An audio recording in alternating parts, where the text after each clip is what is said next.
The decision for the episode was because the team hotel happened to cancel reservations, and then the packed house kept getting louder and louder. And then our first drive ended when Patrick Mahomes heard me wrong to go for it. I definitely said kick a field goal, but it didn't work. Luckily, we were in enemy territory because we got a bunch of sacks, so the Ravens had to punt. It was going to be a defensive battle, and before I knew it, it was halftime. On 4th and 12, the Ravens decided to kick a field goal, which made me a little nervous because it was a defensive battle. Then Patrick Mahomes snapped the ball. He was in trouble, threw it up to Clyde Edwards-Helaire, and if he would have ran, then I think he would have had a touchdown, but it was an interception. Ravens did have to punt, but they did what they wanted to do, ran down almost all of the clock, and it was a really far punt.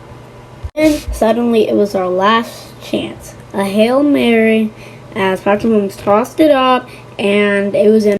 I almost missed all of the next game because I had more food poisoning, but we would go on to win. I had no idea what was going on with Patrick Mahomes, but he was in trouble again and threw it up, but it didn't work out as the Commanders picked it. Then Carson Wentz hiked the ball. It should have been a sack, but it was a play action. He broke another sack and threw it to Curtis Samuel, who scored a touchdown.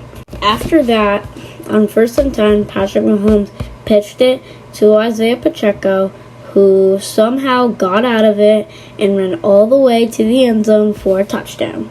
After that, on 1st and 10, on the first play of the second quarter, Carson Wentz dropped back and threw it to Logan Thomas, who caught it.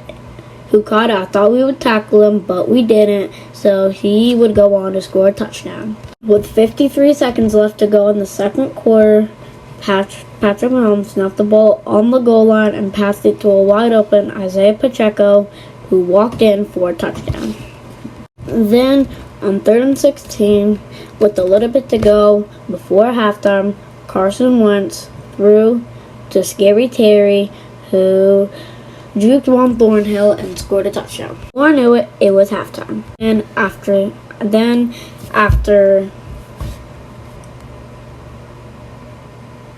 this touchdown, I thought the game might be out of reach. Then, after we failed to complete this 4th down and 17, we would go on to lose this game.